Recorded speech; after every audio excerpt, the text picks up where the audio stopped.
This is the center section out of the case I'm using. It's a semi-clamshell case. Instead of just having a top and a bottom, it has two. It has a top and a bottom, but they don't come together. They fit down in these openings, and the different spacers used to determine the height of the case. I'm going to use all the spacers, and they're a pain in the ass. So what I'm going to do is I've cut a piece of heat shrink somewhere here. In order to put all the spacers in, you need a short spacer and a long spacer. I'm going to hold them in place with a screw. I'm going to slide a piece of heat shrink over them. Come on.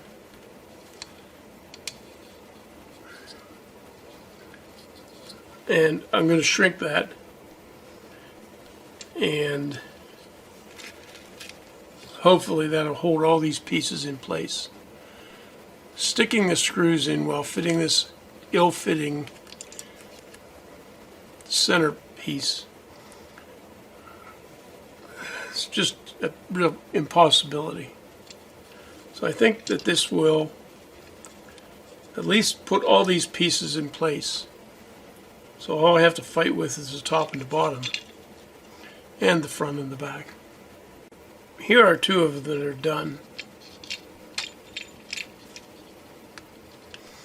I hate to admit this, but when I turn my heat gun on, I got a message. It's either SE or 5E, and it makes no heat. So I'm going to take a break and repair my heat gun. It's a 858D, and it's always been reliable till now. So I have to use a soldering iron, which I don't like to do. I've told people not to do that, not to use matches, not to use a soldering iron or a torch, unless you're outside on a pole. Torch may be necessary.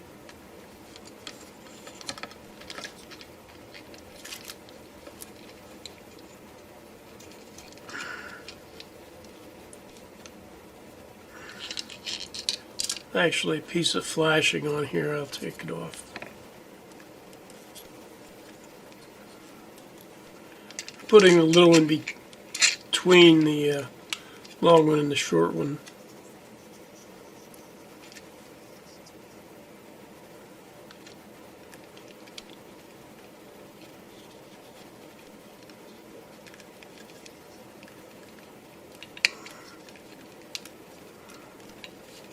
There we go.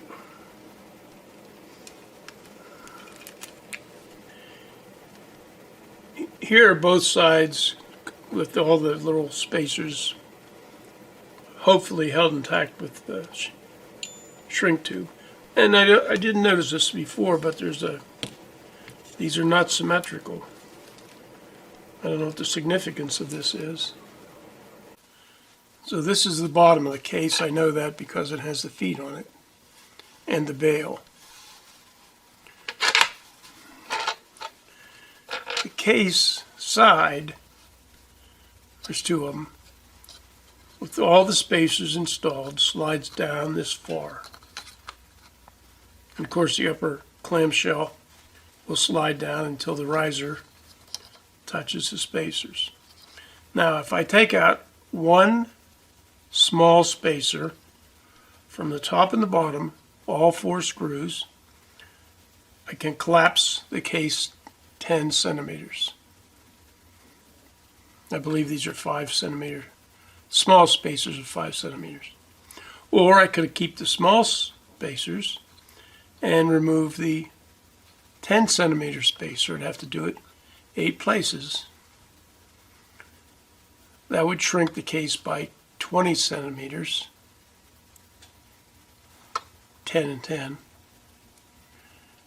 Or I could take all the spacers out, top and bottom, and shrink the case by 30 centimeters.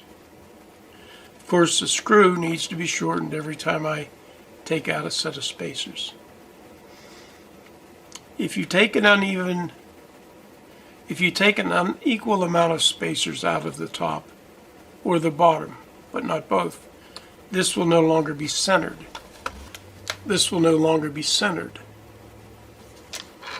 Since I'm going to use the case as shipped or as sold, I'm going to use all the spacers.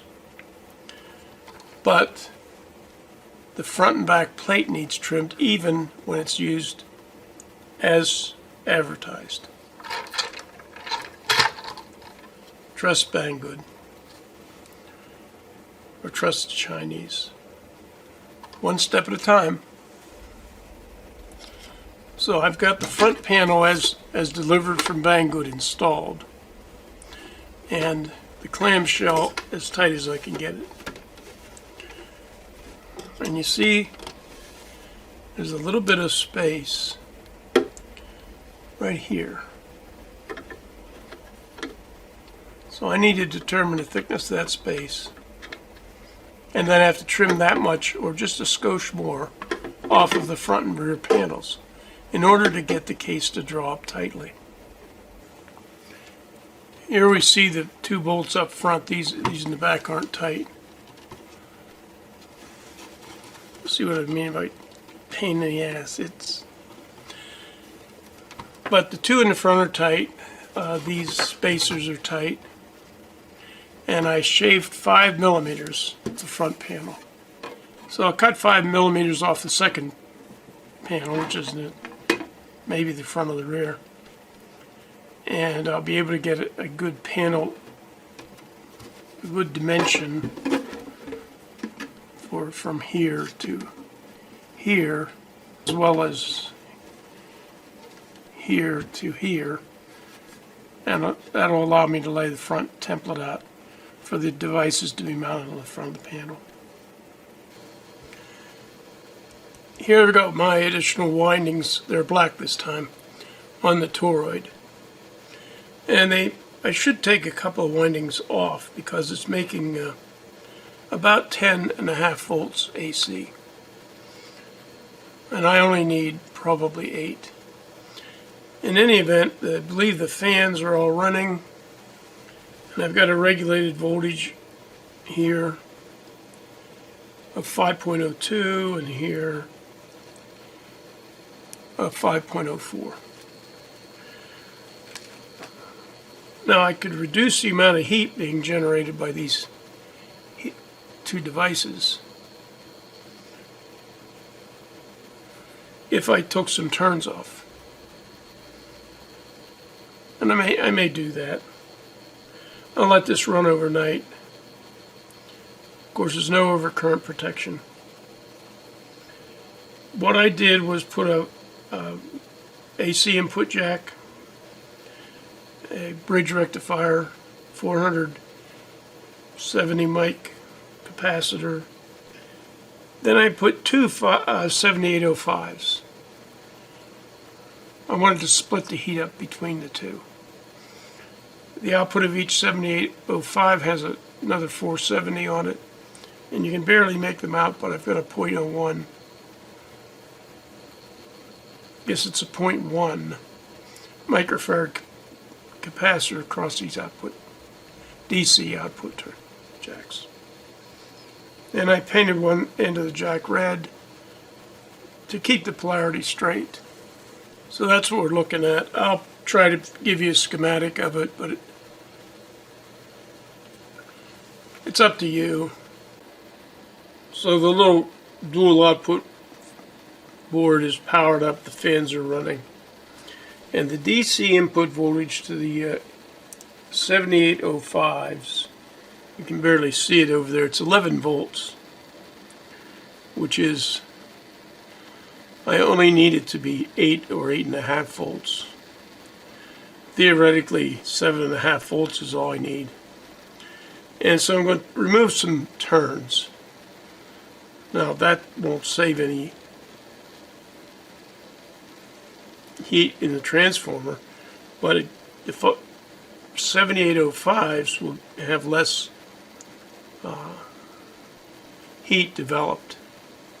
My mistake was I figured what a turn might take in inches. I multiplied that times the number of turns I wanted. But I was generous. So I probably have a few too many turns on. Well, I do. I have more turns than I calculated that I needed. So it's 11 volts now. I'm going to take 10 turns off and we'll revisit the situation. Now that I have the case dimensions finalized for this tracking power supply, I started putting together some drawings. I've come up with a tentative layout of components inside the case.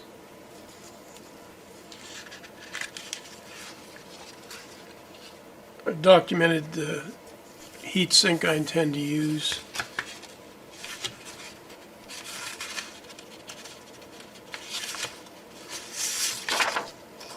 That little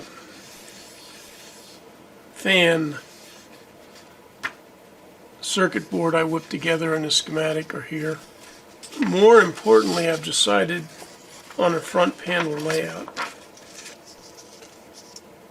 The front panel is going to have 3 analog meters in it. And although I've drawn them up, I wanted to have the meters in hand before I finalize the drawings. There were dimensions given on the eBay sellers page, but I'd like to verify that those dimensions are correct. What I intend to do is put a 30 volt full-scale DC meter, voltage meter in the center, and then I have a pair of 10 amp meters